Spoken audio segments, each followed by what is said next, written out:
Hi everyone, I'm Shelly and you're watching There's No Place Like Home. I'm back with another Question the Narrative video today, and today's topic is going to be a little lighter than what I've been recently doing, and we're going to talk about the lizard people under Los Angeles. A few months back, I was watching a documentary on a completely unrelated topic, but the narrator just casually mentioned that there was supposedly an underground race of what they called lizard people underneath Los Angeles who built all of these tunnels. And so I filed that in my brain and I thought, okay, I'm going to explore this a little bit further. And so that's what I'm doing with you today. I found this article called The Legend of the Underground People. And you know that I like all things underground here. You know, it's very interesting. But let's see what it says. So, first of all, the first thing I notice is that it does say 1933. And most of us who are watching this channel, that 33 screams out at us because it has very occultic insinuations. I do have to say, though, that while it does, and even whenever I see the year 1892, that screams out at me too. Not so much for occultic reasons, but because we see so many things that supposedly happened in 1890 that it's just ridiculous. It seems like that permeates most of 19th century history. But anyway, we do need to remember, though, that there were some things that did happen in 1933. You know, a lot of times if you see an article where it says like an athlete, something happened to them and they're 33 years of age. And most of us, me included, I'm like, oh, that number 33 is in there again. But we need to also remember that, yeah, most of us, if you are older than 33, have been 33 years of age at one point in time. So it does happen. So is this something like that where something actually did happen in 1933, or is this just another breadcrumb trail that we're being fed? I don't know, but I still find it very interesting, to say the least. So anyway, in 1933, I got thrown off because it says in the 1933. I think that's a typo. In 1933, mining engineer George Warren Shufeld related stories told to him of Hopi legends describing a race of lizard people, not reptilian, but so named for their reverence of the lizard, who 5,000 years ago built three great underground cities near the Pacific coast, one of which lay beneath Los Angeles. The cities were said to have been built underground as protection against great cataclysmic fires on the surface. So just this paragraph alone is super interesting. Now, it does say that the people themselves that are called the lizard people, they were not reptilian, but they did revere the lizard. And so one thing that I'm wondering is, did they revere actual little lizards that you see running around in deserts? Or did they revere something that was more lizard-like that some people might call a reptilian? That's just a question that I have. Because just as in the book of Genesis, the serpent, which is all in Hebrew, it was called Nachash. Many people think, oh, that was just a snake, but it very much was not just a snake. So that's one thing that I'm wondering. Was it just a lizard, or was it a lizard type of humanoid that they may have been revering? And then when you get to the idea of them trying to hide from cataclysmic fires, we do know that there's evidence all over the world that there were some sort of cataclysmic fires a long time ago that melted buildings, that scarred the earth.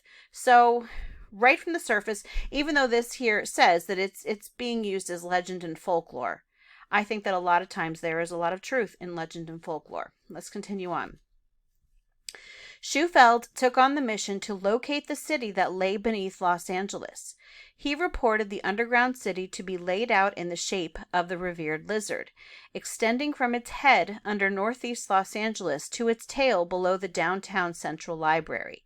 The ancient builders, said to be more intellectually advanced than modern humans, tunneled through rock using chemicals and constructed huge domed caverns, housing 1,000 families. The underground city was further connected by a series of additional tunnels to the ocean, where the ebb and flow of seawater forced air into the labyrinths. How their civilization came to an end seemed unclear. So here, where it is mentioning the huge domed caverns and it could house 1,000 families, it makes me think of Derinkuyu in Turkey and that labyrinth of tunnels down there that could have housed thousands and thousands of people. And here are just some photos from Derinkuyu, so you have to wonder, did it look something like this? So it's not entirely unheard of that something like this could be underground, because the fact is there are many areas like this underground. I have to say that I do find it very interesting that it's under Los Angeles and all of the weird stuff, all of the weird people that end up, especially in Hollywood. Yeah, is there a connection? Possibly.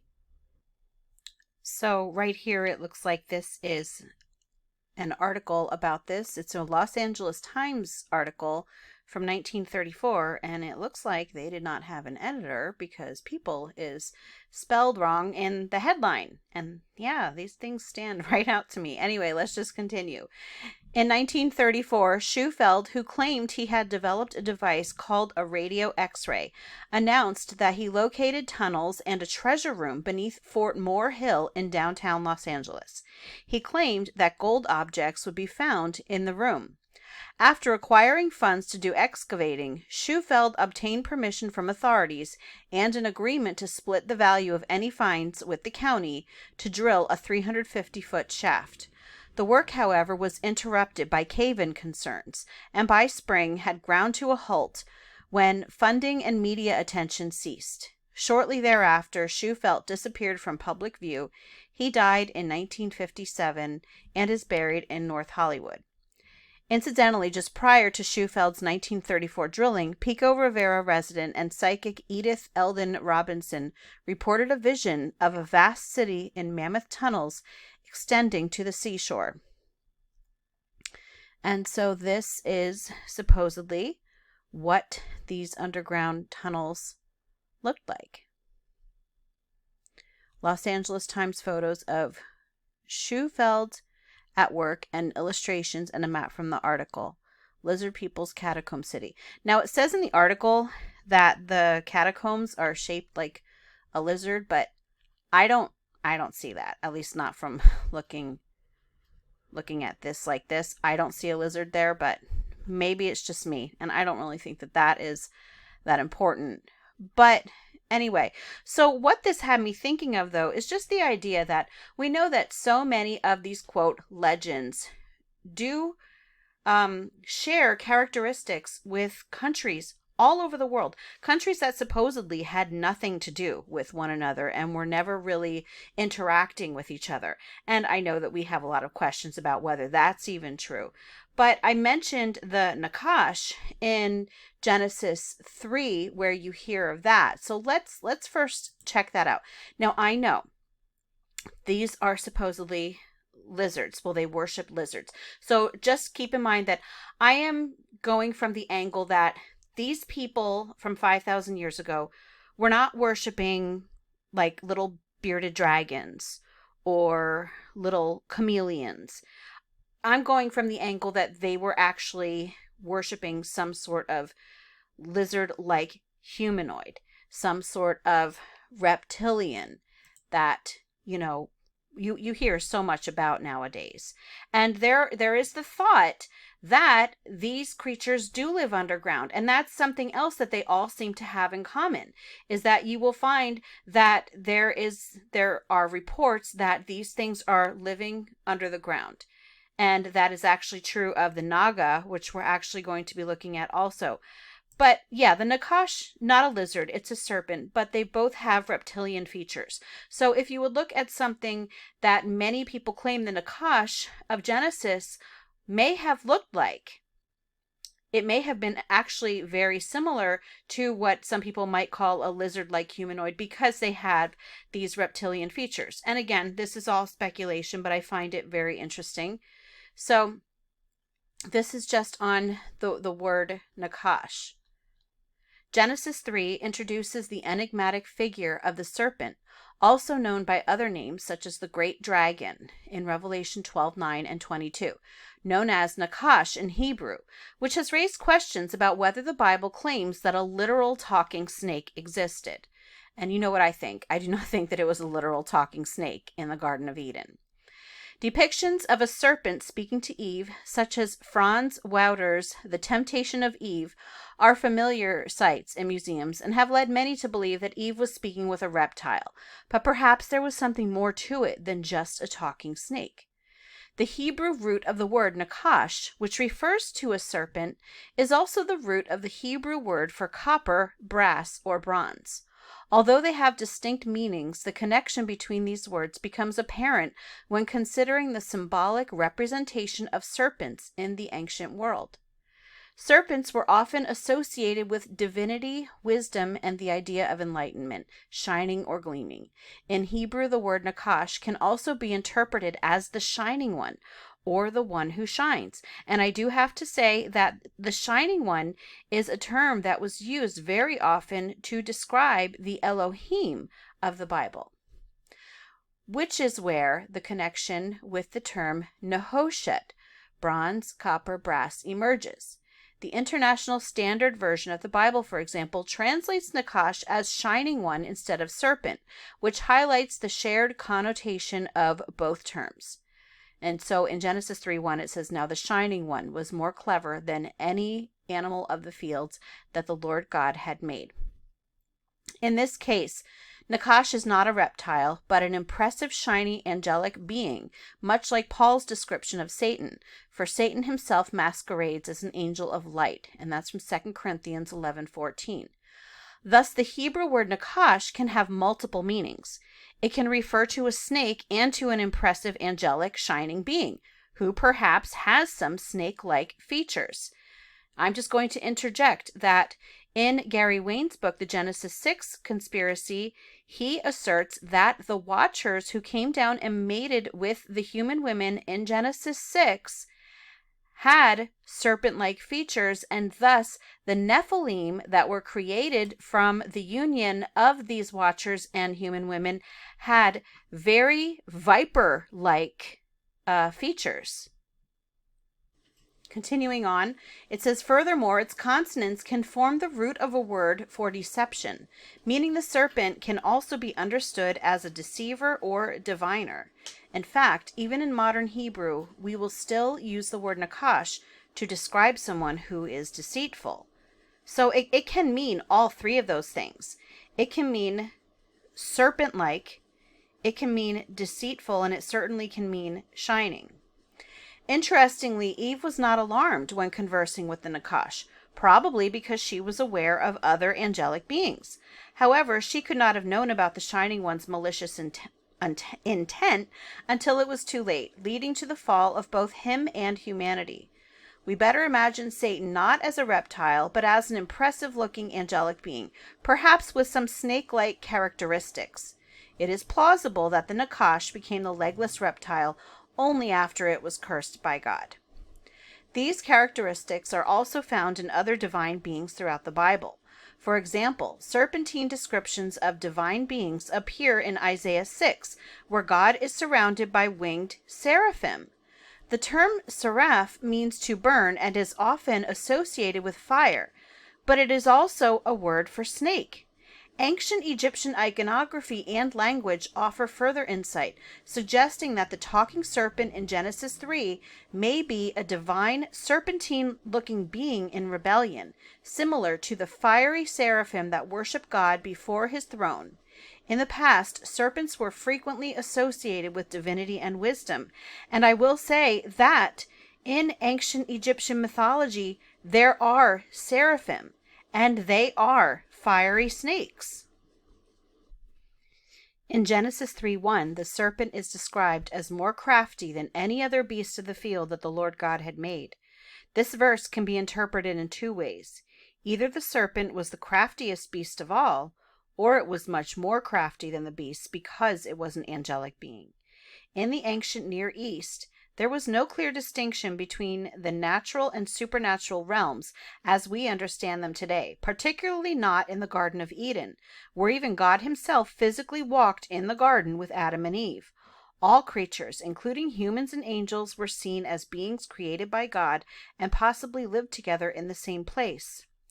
The curse placed upon the Nachash in Genesis 3 bears similarities to Egyptian pyramid texts, which describe serpents from the underworld attempting to obstruct the pharaoh's journey through the afterlife. These texts also contain phrases that echo the curse on the serpent in Genesis 3, such as crawling on its belly, which may symbolize being cast down in a humiliating position before all creation. It seems plausible that the rebellious being in Genesis 3 was a divine being with serpentine traits, capable of speech and possessing divine knowledge. The author of Genesis 3 cleverly draws parallels between their noble nature and actual snakes through the use of metaphor. The passages in Isaiah 14 and Ezekiel 28, which depict the rebellion and judgment of earthly kings, can be seen as allegorical references to the first rebellion in Eden. These passages, together with Isaiah 6 and Genesis 3, take place in a divine council setting. It is reasonable to connect all these elements and propose that Satan was initially an impressive divine and shiny angelic being and member among other divine beings, some of which, just like him, were serpentine-looking, but not yet actual snakes. So I just wanted to share that because I found that to be very interesting with respect, again, to the idea that those people were possibly worshiping reptilian humanoid-like beings. So when I say reptilians, I'm not talking about reptilians from like Alpha Centauri or like some what else do they say, like Alpha Draconis or something like that. I'm not talking about outer space reptilians. I am talking about some sort of reptilian-like, or it could even be serpent-like or lizard-like being that very possibly could have been part of God's heavenly creation. So besides the Nachash, the next thing that I thought of in regards to these lizard-like people is the Naga. And it's something that I actually came across first on Destination Truth with Josh Gates. You know, that show isn't even made anymore, I don't think. But I refer to it a lot here because it was honestly one of my favorite shows for a long time, and they had lots of interesting creatures here. The Naga is one of them. A Naga is a type of deity in Hinduism, Buddhism, and Jainism. They are snake gods. So again, it certainly sounds something more akin to the Nachash, but I'm just thinking of worshipping lizards and serpentines more because of their reptilian features. Because honestly, if you do look at the faces of many snakes and the faces of many lizards, they have a lot of similarities. Anyway, they are snake gods that live in the ocean and underground in an underworld called Patala. They can sometimes appear in human form. There are 3 main forms: human with snakes on the head and neck, fully serpent, half human, half snake. A female Naga is called a Nagi or Nagini. A Nagaraja is a king of the Nagas. They are common in Indian mythology and play an important role in many religious traditions.